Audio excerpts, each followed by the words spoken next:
So we're in full hype season for Lorcana right now. It's a very exciting time as we just rip open packs so we can all build our new decks. However, I'm here to tell you that I've seen a ton of beginner common deck building mistakes. But don't worry, because today I'm going to run through the 5 most common mistakes I see, and then we're going to look at how we can correct them. We'll even be looking at event winning lists so we can use them so we can make better deck building decisions. So the next time you go to your league nights or maybe even IRL events, hopefully your deck will streamline a lot better, resulting in some more W's, baby. Let's go. The first massive mistake I see with most new Lorcana players is not including enough inkables in your deck. Now I can 100% see why this happens. You see, Ravensburger, the people that make Lorcana, use whether a card is inkable or not as a balancing factor. For example, we all know that this beast of a card, Dragonfire, is one of the best cards in the game,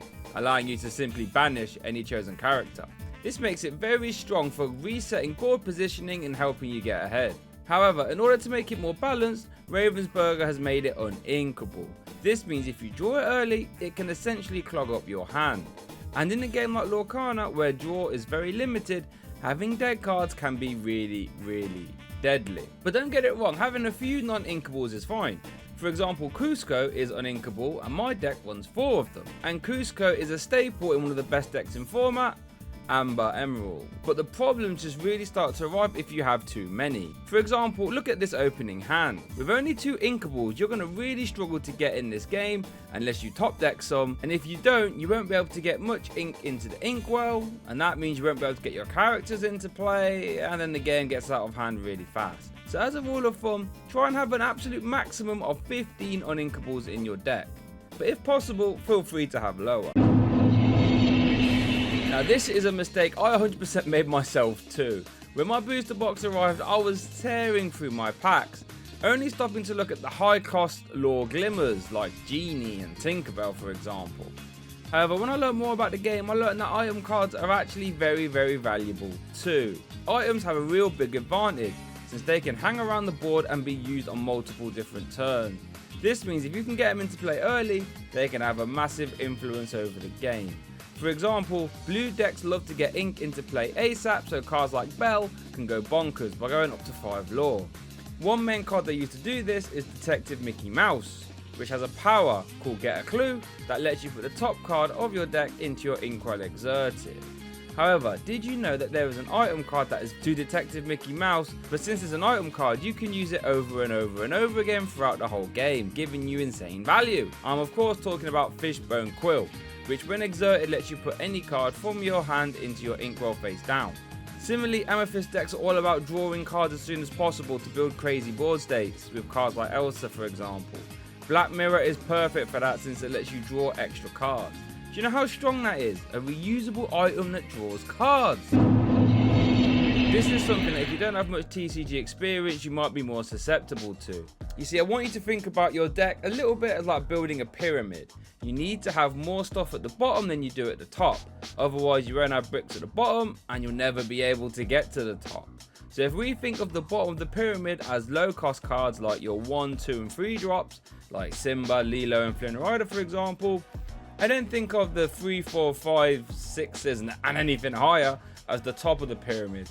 These would include cards like, Maleficent, Elsa, and Big Tinkerbell. You see, for example, if we look at this deck list, which won a big Lorcana tournament over in Denver this weekend, you will see only 15 cards that have over a 3 ink cost. So that means there are twice as many 3 and under cards than there is higher. This results in a very smooth gameplay curve, making it much more likely you have actions to do over the course of the whole game. And would you look at that as well, this tournament winning deck list has exactly 15 uninkables, just like the guideline I gave you earlier. See, I do know what I'm talking about. So as a rule of thumb, try not to have no more than 10 6+ cards, especially if they're not inkable as well, because that just sort of compounds the issue. What's the difference between a character that has 20 lore and a character that has 20 strength? First one wins you the game instantly when it quests, and the other hypothetical card gets to challenge and beat a single character once per turn. And it's this truth that can catch a lot of players out. It is very easy to get caught up with challenging and wiping your opponent's board clean, but at the end of the day, that doesn't actually win you games. Remember, Lorcana is a game of questing to 20 lore before your opponent. It is not a game of challenging and defeating your opponent's characters. So value that wisely and think about that when you're building your deck. And for the love of God, don't forget to quest when you're playing. When you're building a deck, I really want you to think about how you're going to win with it first. We call this in TCGs, what are your win conditions? For example, Amber Emerald deck wins games by rushing early game lore with Lilo behind a bodyguard Simba, and then you look to rush out Cusco's, Flynn Riders, Cheshire Cats that can't be removed easily. Once you have sat down and identified your deck win condition, all other cards for the most part should be really geared towards helping you support that win condition. So in that green amber deck I mentioned earlier, it might be wise to run some extra copies of bodyguards or some other high lore glimmers like Mad Hatter. Having all your cards working towards the same win condition really helps decks run much more smoothly. Let's apply this example to this Mulan card. This card gives all your other glimmers more lore when she banishes your other opponent's glimmers. So when those other glimmers quest, they will now get extra lore. So when you think about that, our win condition is number 1, getting Mulan to banish characters, and then having a lot of extra glimmers for us to quest and get some lore. So when you really sit down and think about that, all the extra cards should really be helping to get to that win condition.